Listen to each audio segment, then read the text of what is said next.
শেখ হাসিনা সরকারের ভয়ঙ্কর গোপন বন্দিশালা আয়নাঘর। যাদেরকে ক্ষমতার জন্য থ্রেট মনে করা হতো তাদেরকেই দিনের পর দিন আটকের পর নির্মম অত্যাচার করা হতো, গুম করে রাখা হতো এই গোপন বন্দিশালায়। এতদিন যা ছিল একেবারেই লোকচক্ষুর অন্তরালে। কিন্তু ছাত্র জনতার গণ অভ্যুত্থানে একনায়ক শেখ হাসিনার পতন ঘটলে অনেক বন্দী এই গোপন জেলখানা থেকে মুক্ত হচ্ছেন। মুক্ত হওয়া ব্যক্তিদের তালিকায় রয়েছেন সাবেক সেনা কর্মকর্তা ব্রিগেডিয়ার জেনারেল আবদুল্লাহিল আমান আজমি, যিনি গত 6 আগস্ট ভোরে বাসায় ফেরেন। 2016 সালের 23 আগস্ট ব্রিগেডিয়ার জেনারেল আজমিকে সাদা পোশাকের অস্ত্রধারী কিছু ব্যক্তি তুলে নিয়ে যান। এরপর শিকার হন গুমের। গুম করে তাকে রাখা হয় আয়নাঘরে। আবদুল্লাহিল আমান আজমি জামায়াতে ইসলামের সাবেক আমির প্রয়াত গোলাম আজমের ছেলে।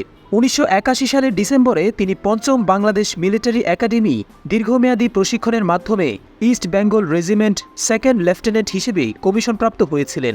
সেনাবাহিনীতে ব্রিগেডিয়ার জেনারেল পদে কর্মরত থাকা অবস্থায় তিনি বরখাস্ত হন।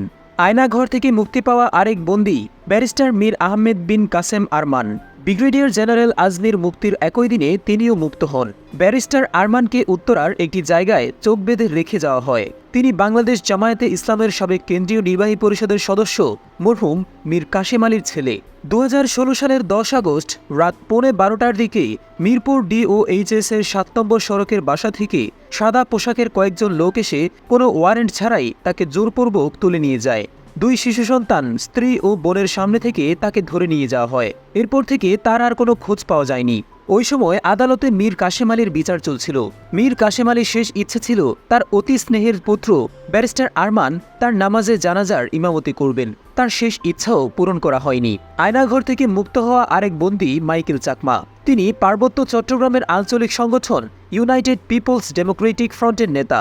দীর্ঘ 5 বছর 3 মাস পর অবরুদ্ধ দশা থেকে তিনি 7 আগস্ট মুক্তি পান। মুক্তির দিন ভোরের দিকে চট্টগ্রামের একটি স্থানে তাকে চোখ বাঁধা অবস্থায় ছেড়ে দেওয়া হয়। 2019 সালের 9 এপ্রিল নারায়ণগঞ্জের কাঁচপুর এলাকা থেকে সাংগঠনিক কাজ শেষে ঢাকায় ফেরার পথে এ পাহাড়ি নেতা গুমের শিকার হন। এরপর থেকে তার কোনো হদিস মেলেনি। মাইকেল চাকমাকে উদ্ধারে এবং মুক্তির দাবিতে নানা কর্মসূচি দেওয়া হয়েছিল। অ্যামনেস্টি ইন্টারন্যাশনাল, CHT কমিশন সহ মানবাধিকার নিয়ে কাজ করা ব্যক্তিগণও মাইকেল চাকমার গুমের খবরে উদ্বেগ প্রকাশ করেন। সন্ধান চেয়ে পরিবারের পক্ষ থেকে হাইকোর্টে রিট পিটিশন দাখিল করা হলেও শেখ হাসিনা সরকারের পক্ষ থেকে তাকে উদ্ধারের কোনো পদক্ষেপই নেওয়া হয়নি। ছাত্র গণ অভ্যুত্থানে স্বৈরাচারী আওয়ামী লীগ সরকারের পতন হওয়ার পর তাকে মুক্তি দেওয়া হয়। অতি সম্প্রতি এই 3 জন ছাড়াও গোপন এই বন্দিশালা থেকে আরও 284 জনের ছাড়া পাওয়ার খবর পাওয়া গেছে।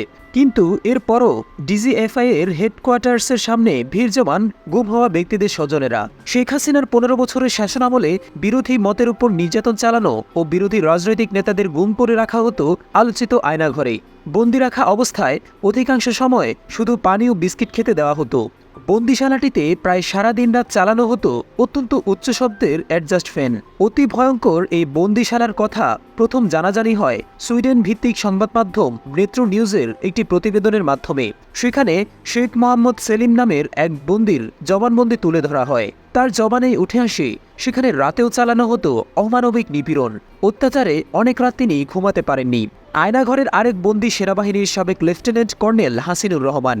মিরপুর DOHS এ নিজ বাসা থেকে তাকে 2018 সালে ধরে নিয়ে যায়। এরপর তিনি প্রায় 18 মাস নিখোঁজ ছিলেন। সাবেক এই সেনা কর্মকর্তার তথ্যমতে এই বন্দিশালায় 30টি সেল বা কক্ষ রয়েছে। গুম হাউসের প্রতি সেকশনে আছে 5টা করে রুম, প্রতি 5টা রুমের সাথে একটা করে বাথরুম। আরও আছে কয়েকটি সাউন্ড প্রুফ কক্ষ যেখানে বন্দীদের নির্যাতন করা হয়।